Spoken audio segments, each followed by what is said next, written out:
रात की खामोशी में एक खिड़की जल रही थी और उस खिड़की के पीछे बैठा था एक ऐसा इंसान जो न सरकार का हिस्सा था न कोई सुपरस्टार।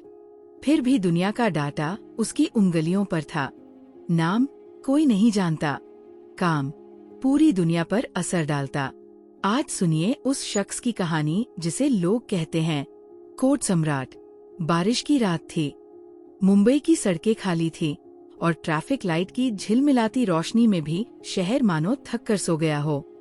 लेकिन एक खिड़की जल रही थी, एक छोटे से अपार्टमेंट की 5वीं मंजिल पर। उस खिड़की के पीछे बैठा था राहुल मेहता, एक ऐसा नाम जो दुनिया के लिए एक आम इंजीनियर था, पर असल में वह था कोड सम्राट। राहुल एक मिडिल क्लास परिवार से था, जिसने आईआईटी बॉम्बे से कंप्यूटर इंजीनियरिंग की थी। पढ़ाई में होशियार पर स्वभाव में शांत। कॉलेज में जब दोस्त स्टार्टअप्स का सपना देख रहे थे, तब राहुल बस सीख रहा था coding, ethical hacking, cyber security और मशीन लर्निंग। उसे लाइमलाइट नहीं चाहिए थी। वो छाया में रहकर छाया को बदलने की काबिलियत रखता था। कॉलेज के बाद राहुल ने एक नामी टेक कंपनी में ज्वाइन किया।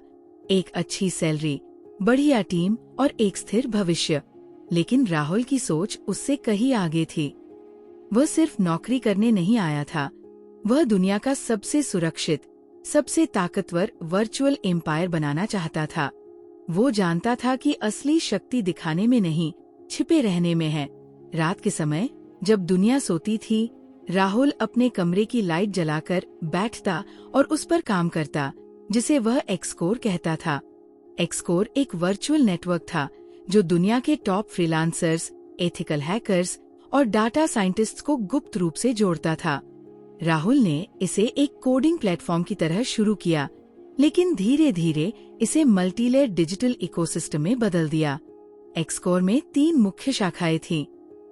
एक्सवॉल्ट एक ultra secure cloud storage system, XCrypto एक खुद की क्रिप्टो करेंसी जो केवल नेटवर्क के अंदर उपयोग होती थी, एक्सफोर्स एक गुप्त टीम जो साइबर अटैक रोकने, डेटा रिकवरी और डिजिटल खुफिया जानकारी इकट्ठा करने का काम करती थी।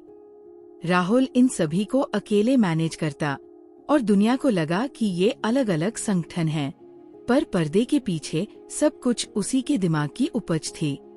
3 साल में एक्सकोर इतना मजबूत हो गया कि कई कंपनियां अपनी सर्वर सिक्योरिटी और डाटा मैनेजमेंट के लिए इसे किराए पर लेने लगी। लेकिन उन्हें नहीं पता था कि इसका संचालन कौन कर रहा है। सभी लेन-देन ब्लाइंड वॉलेट और इनक्रिप्टेड चैनल्स के जरिए होते। राहुल ने एक्सकोर के जरिए जो कमाया, उससे वह अपने पुराने दोस्तों और कॉलेज के प्रोफेसर्स की मदद करता, बिना नाम बताए। उसने अपने माता पिता के लिए एक फार्म हाउस खरीदा, पर उनके नाम से अपना नाम कभी नहीं उजागर किया। ट्विस्ट मीडिया का शक। एक दिन एक New York based cyber research firm ने रिपोर्ट निकाली कि दुनिया के 40% डिजिटल डेटा मूवमेंट किसी अनजान नेटवर्क से प्रभावित हो रहा है। नाम था एक्सकोर। मीडिया में हड़कंप मच गया, सरकारें अलर्ट हो गईं, भारतीय इंटेलिजेंस एजेंसियां भी सक्रिय हो गईं। राहुल अब छाया में था, लेकिन चौराहे पर चर्चा का विषय बन चुका था। राहुल जानता था कि ये सब होने वाला था, इसलिए उसने पहले से एक डिकॉय, झूठा सिस्टम तैयार किया था। वो मीडिया और एजेंसियों को उसी फर्जी नेटवर्क की तरफ ले गया, जब असली एक्सकोर पूरी तरह से सुरक्षित और चालू रहा। एक नई चुनौती, द्रोही मित्र। राहुल की जिंदगी में नया मोड़ तब आया जब उसका पुराना कॉलेज फ्रेंड विवेक, जो खुद एक इंजीनियर था, राहुल की रहस्यमयी लाइफस्टाइल से संदेह करने लगा। विवेक ने चोरी छिपे राहुल के सिस्टम में घुसने की कोशिश की और उसके एक सब नेटवर्क को एक्सपोज कर दिया। इससे एक विदेशी मीडिया चैनल ने स्टोरी चला दी कि एक्सकोर का कनेक्शन भारत के एक इंजीनियर से है। अब राहुल को एक बहुत बड़ा फैसला लेना था, या तो वो सब कुछ बंद कर दे और सामान्य जिंदगी जिए, या फिर खुद सामने आए और अपनी पहचान को संभाले। लेकिन राहुल ने तीसरा रास्ता चुना। उसने एक पब्लिक कॉन्फ्रेंस की घोषणा की, लेकिन खुद उपस्थित नहीं हुआ। वहाँ एक एआई अवतार को भेजा गया जो हूबहू उसकी आवाज और सोच से बना था।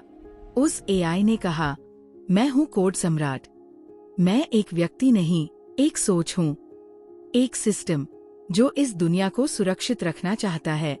मुझे जानने की कोशिश मत करो, मुझसे जुड़ने की कोशिश करो। ये प्रस्तुति इतनी एडवांस्ड और रहस्यमयी थी कि मीडिया, सरकारें और जनता सब चुप हो गए। किसी के पास कोई ठोस प्रमाण नहीं था। कहानी का अंत नहीं, एक नई शुरुआत। आज एक्सकोर एक नाम है, एक संस्था नहीं। दुनिया भर में इसका नेटवर्क फैल चुका है। राहुल अभी भी उसी अपार्टमेंट में रहता है, वहीं से काम करता है। लेकिन अब वो अकेला नहीं। उसका नेटवर्क इतना बड़ा है कि उसने दुनिया के सबसे अमीर और ताकतवर व्यक्तियों में गिना जाने लगा है। लेकिन कोई उसे पहचानता नहीं। वो है कोड सम्राट, जिसने बिना शोर मचाए एक चुपचाप क्रांति खड़ी कर दी।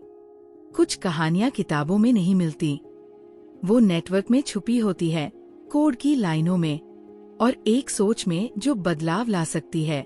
कोड सम्राट की पहचान आज भी एक रहस्य है, पर उसका असर हर उस स्क्रीन पर है जो आज जल रही है। क्योंकि असली शक्ति वो होती है जो दिखाई नहीं देती। अगर ये कहानी दिल को छू गई तो लाइक कीजिए, कमेंट करके बताइए क्या आप भी जुड़ना चाहेंगे एक्सकोर से, और सब्सक्राइब कीजिए कहानियाँ जहाँ हर कहानी होती है एक क्रांति।